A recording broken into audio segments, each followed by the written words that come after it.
ଦେଖନ୍ତୁ କଦଳୀ ଆମର ଡଙ୍ଗା କେତେ ସାଇଜ ଏଟା। ସେ ଡେଲି ତ हाय फ्रेंड जय जगन्नाथ मिस्टर दीपक ब्लॉग को स्वागत। आसतु आज ब्लॉग टी स्टार्ट करवा।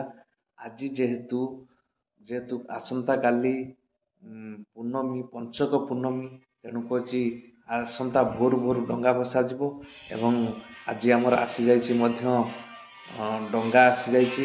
निश्चित भाव में देखा प्रथमे पवित्र पंचक पूर्णमी उपलक्षे समस्त फ्रेंड्स मानकु समस्त भाई भौणी मानकु मो तरफ अभिनंदन एवं आपण माने आसंता काली भोरु समस्ते डंगा भसातु धर्म डंगा भसातु एवं निश्चित भाव में आपणकर सुखमय हब आपण जीवन में किसी सुख आसीबो।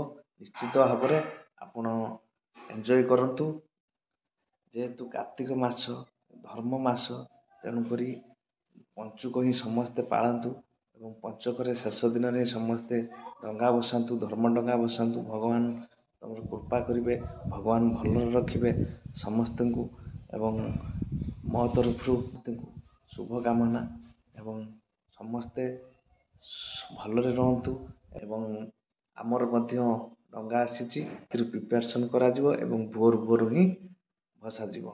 निश्चित भाव में भिडियोटी शेष देखिए खास करी आम भिडियो जो माने देखुचंती आपण माने सब्सक्राइबर कर दियंतु एवं ता सहित बेल आइकन टी बजे दियंतु जहाँफल कि जेकोसी वीडियो अपलोड हम सब प्रथमे आपण ही आगे देखिपारे और ता सहित लाइक करेंगे भिडियोटी केमी लगुच कमेंट्स करेंगे। आसतु आज ब्लॉग टी स्टार्ट करवा। ଦେଖନ୍ତୁ कदली ଆମର ଡଙ୍ଗା କେତେ ସାଇଜ ଏଟା। ଦେଖନ୍ତୁ ଏଇ रॉड के ଆଉ रॉड पार्टी करना टोटल पार्टी करना तू ନିଦ ଲାଗୁଥିଲା। बर्तमान भोर भोर आमर डंगा पाई प्रस्तुति आरंभ हो जाइए।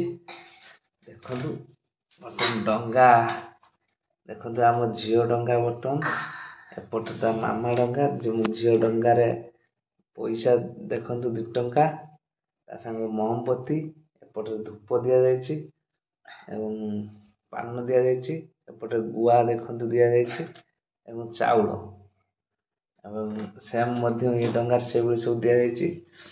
सब भोर भोर बर्तमान आमर भसा जीव आम झी आमर भसेबे माटी डंगा भसेबू हां केते खुशी हां केते खुशी बहुत खुशी। हां उषा करचु ना खाली आइंस खाई डंगा भसुच आइंस खाई आम झी डंगा भसुच से छोट डंगा आसी आम झील देखु छोट डंगा आसी आइंस खाई बोली केतु सका उठू 4टा बेले 6टा बेले उठला तो सब बसे साथी आगर राति 4टा उठी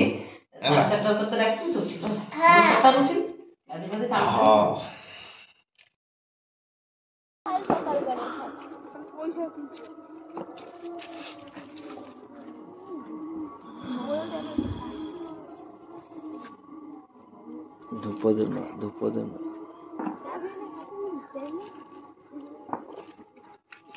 गुटे ना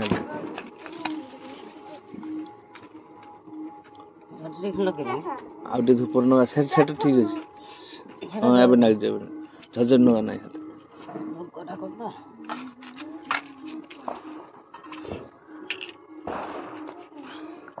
आमर सब डिजाइन डंगा कार डिजाइन डंगा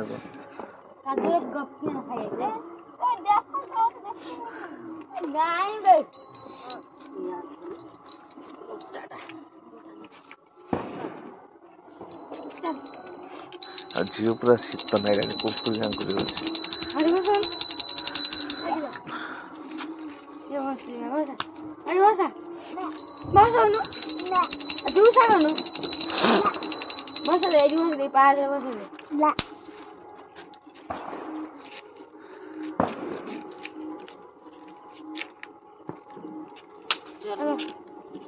ମାଟି ଜ୍ୱାର ସେ ଜ୍ୱାର ହବନି ନା ଆଗେ ସେଇଠି ରଖିକି ତାପରେ ନା ନା ପାଣିର ରଖିକି ହଁ ତୁ ହଲଉଛ ସେ ମହମବତୀ ଗଳି ପଡିବ।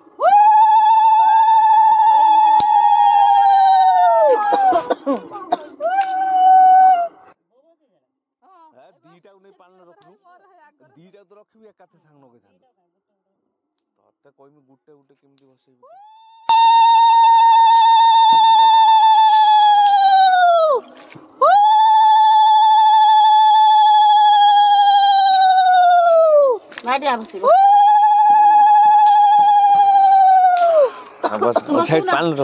ପାଣିର ସିଏ ନ ବସ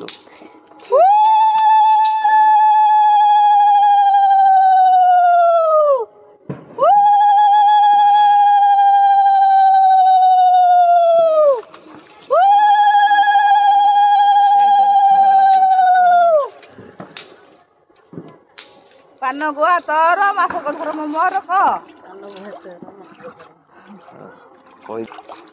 କେତେ ଟଙ୍କା ଭସେଇ ସାରିଣି ବୋଧେ ସବୁ କେତେ ଭସେଇଲେଣି ସବୁ ରାତିରୁ 4ଟାରୁ ଭସେଇଲେଣି କେତେ ଭସେଇଲେଣି।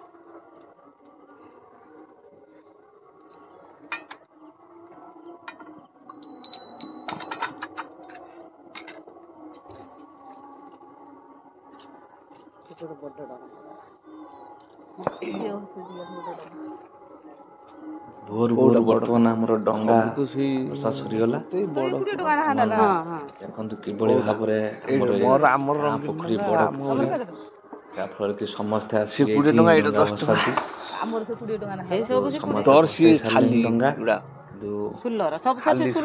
ଥିବେ କିନ୍ତୁ ଆମର ଦେଖନ୍ତୁ ଏଇ ଦୁଇଟି ଡଙ୍ଗା ଭସା ଯାଇଛି ଆପଣମାନେ ମଧ୍ୟ ଡଙ୍ଗା ଭସାନ୍ତୁ କୃଷକ ପାଳନ୍ତୁ ଯେହେତୁ ଆଜି ଆମର ହେଇଯିବ ପଇସା ଦୁନିଆ ଥିଲୁନି ଆଜି ତ ସମସ୍ତଙ୍କର ଉତ୍ସାହ ପ୍ରାୟ ଥିବ ମାଟି କାଲି ତାପରେ ମାଟି ବସେଇଲାନି ମାନେ ଏବେ ଯିବା ଘରକୁ ଡଙ୍ଗା ଭସା କାର୍ଯ୍ୟକ୍ରମ ସରିଗଲା ଏବଂ ସକାଳକୁ କାଲି ଆମେ ଯିବା ଢାମରା ସେଠି ଦେଖିବା ବୋଇତ ବନ୍ଦାଣ ଉତ୍ସବ ମା ଢାମରାଙ୍କ ପୀଠରେ ଅନୁଷ୍ଠିତ ହଉଛି। ନିଶ୍ଚିନ୍ତ ଭାବରେ ଭଲ ଭାବରେ ସବୁ ବର୍ଷ ମଧ୍ୟ ହୁଏ ଏ ବର୍ଷ ନିଶ୍ଚିନ୍ତ ଭାବରେ ଭଲ ଭାବରେ ହେଇଥିବ ସକାଳକୁ ନିଶ୍ଚିନ୍ତ ଭାବରେ ଯିବା। ଦେଖନ୍ତୁ ଏପଟରେ ଆମର ଚଉରାରେ ମୁରୁଜ ପକା ବର୍ତ୍ତମାନ ଯେହେତୁ ସକାଳ ହେଇ ଆସୁଛି ବର୍ତ୍ତମାନ ମୁରୁଜ ପକା ଚାଲିଛି ମୁରୁଜ ପକା ସରିଯିବ ଆପଣମାନେ ମଧ୍ୟ କାର୍ତ୍ତିକ ପୂର୍ଣ୍ଣିମା